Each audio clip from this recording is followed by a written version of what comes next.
ನೀವೇನಾದ್ರೂ ಪ್ರೆಗ್ನೆಂಟ್ ಇದ್ರೆ ಅಥವಾ if you planning for pregnancy, this video is for you. ಪ್ರೆಗ್ನೆನ್ಸಿಯಲ್ಲಿ ಎಷ್ಟು ಆಂಟಿನೆಟಲ್ ವಿಸಿಟ್ಸ್ ಮಾಡಬೇಕು ನೋಡಿ. The duration of pregnancy is 9 months plus 7 days, ಅಂದ್ರೆ 40 ವಾರಗಳು. ಈ 40 ವಾರಗಳನ್ನ ನಾವು 3 ಟ್ರೈಮಿಸ್ಟರ್ ಆಗಿ ಡಿವೈಡ್ ಮಾಡ್ತೀವಿ.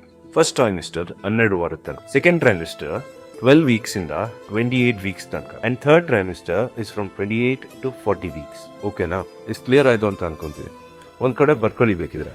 ಈಗ ಯಾವಾಗ ಎಷ್ಟು ಸರಿ ನೀವು ANC ವಿಸಿಟ್ಸ್ ಮಾಡಬೇಕು ಅಂತ ನೋಡೋಣ. ನೋಡಿ, ಫಸ್ಟ್ 3 ತಿಂಗಳಲ್ಲಿ ಅಂದ್ರೆ ಫಸ್ಟ್ ಟ್ರೈಮಿಸ್ಟರ್ ಅಲ್ಲಿ ನೀವು 1 ಸರಿ ಬಂದ್ರೆ ಸಾಕು. That will be the visit where you get your pregnancy registered. Second trimester ಅಲ್ಲಿ ಎವ್ರಿ 4 weeks ಒಂದ್ಸರಿ ಬರಬೇಕಾಗುತ್ತೆ. ಬಟ್ ಥರ್ಡ್ ಟ್ರೈಮಿಸ್ಟರ್ ಅಂತ ಬಂದಾಗ 28 ವಾರದಿಂದ 36 ವಾರ ಒಳಗೆ 2 ವಾರಕ್ಕೊಮ್ಮೆ ತೋರಿಸ್ಕೋಬೇಕು.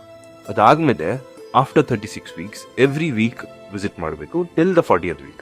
ಸೊ ಟೋಟಲ್ ಆಗಿ 13 ವಿಸಿಟ್ಸ್ ಬರುತ್ತೆ. This is the ideal number of visits. ನೋಡಿ, ನೀವೇನಾದರೂ ಇದ್ರ ಬಗ್ಗೆ ಸರ್ಚ್ ಮಾಡಿದ್ರೆ WHO ಪ್ರಕಾರ 8 ವಿಸಿಟ್ಸ್ ಅಂತ ಬರುತ್ತೆ. ಬಟ್ ನಮ್ಮ ದೇಶದಲ್ಲಿ we have modified the WHO protocols and extended it to the 13 ANC visits.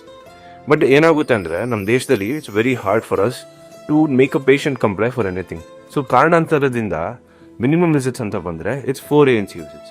First trimester ಒಂದು, ಸೆಕೆಂಡ್ ಟ್ರೈಮಿಸ್ಟರ್ ಒಂದು, ಥರ್ಡ್ ಟ್ರೈಮಿಸ್ಟರ್ಲಿ 2. 1 in 28 to 36 weeks, 1 in 36 to 40 weeks. ಇದನ್ನೆಲ್ಲ ಡಿಸ್ಕ್ರಿಪ್ಷನ್ ಹಾಕಿರ್ತೀನಿ, ಒಂದ್ಸರಿ ನೀಟಾಗಿ ನೋಡ್ಕೊಳ್ಳಿ.